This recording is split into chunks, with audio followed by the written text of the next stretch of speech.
Hi guys, for today's video no sa atong gi-promise kagahapon na ato ang i-share sa inyo kung giunsa na to pag-report sa kay boss ang ato ang unoriginal content no unsay atong gihimo nga mga reporting. So sundan lang ninyo ang ako ang ipakita dire sa ubos guys ha.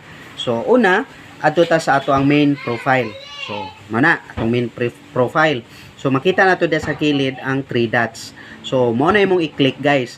Dayon pag click nimo mo man ang imo ang profile settings. Makita nimo dito ka sa pinakaubos og makita nimo ang pinakaubos ang profile link. So mo na ang profile link imo lang na siyang i-click guys. Kay once nga maklik na nimo automatic makopy nimo ang link sa imong profile which is atuan ang gamiton for attachment sa inyong ang reports dito sa ato ang adtuan sa pag-apila nato sa ato ang unoriginal content.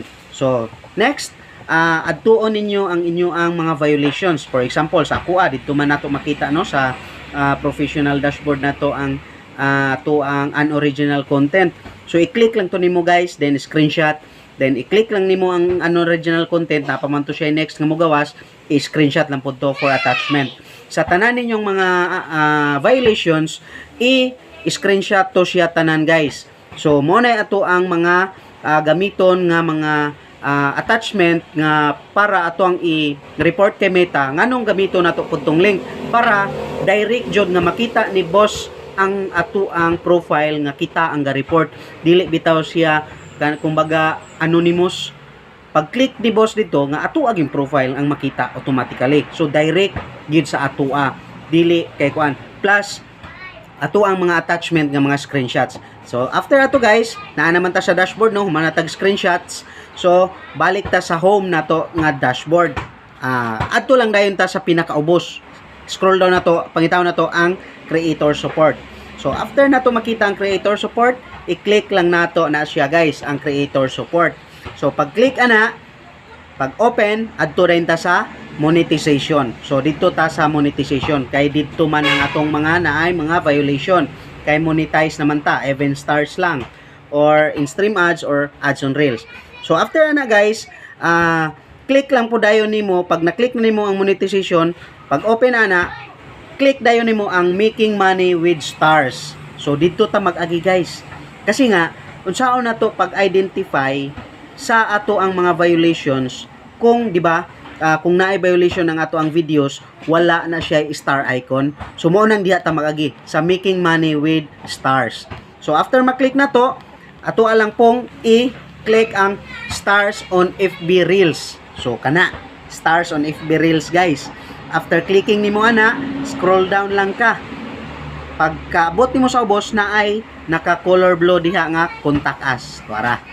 Kana mo nay ato ang i-click guys. Pag click na to na, mugawas na dayon na ang dito na nato pangbutang ang ato ang mga link pareha na. Number 1, page URL. So diha na to i-click ang ato ang profile link para pag send na to, pag click ni boss ana, nakita gyud mismo ato ang profile ang ato ang gi-report dili sa lain no.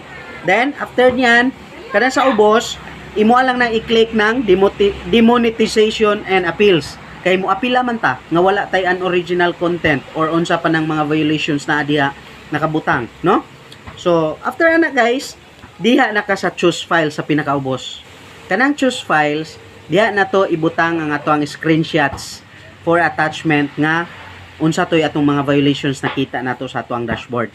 So, kato lang guys, after ato, send lang dayon nimo.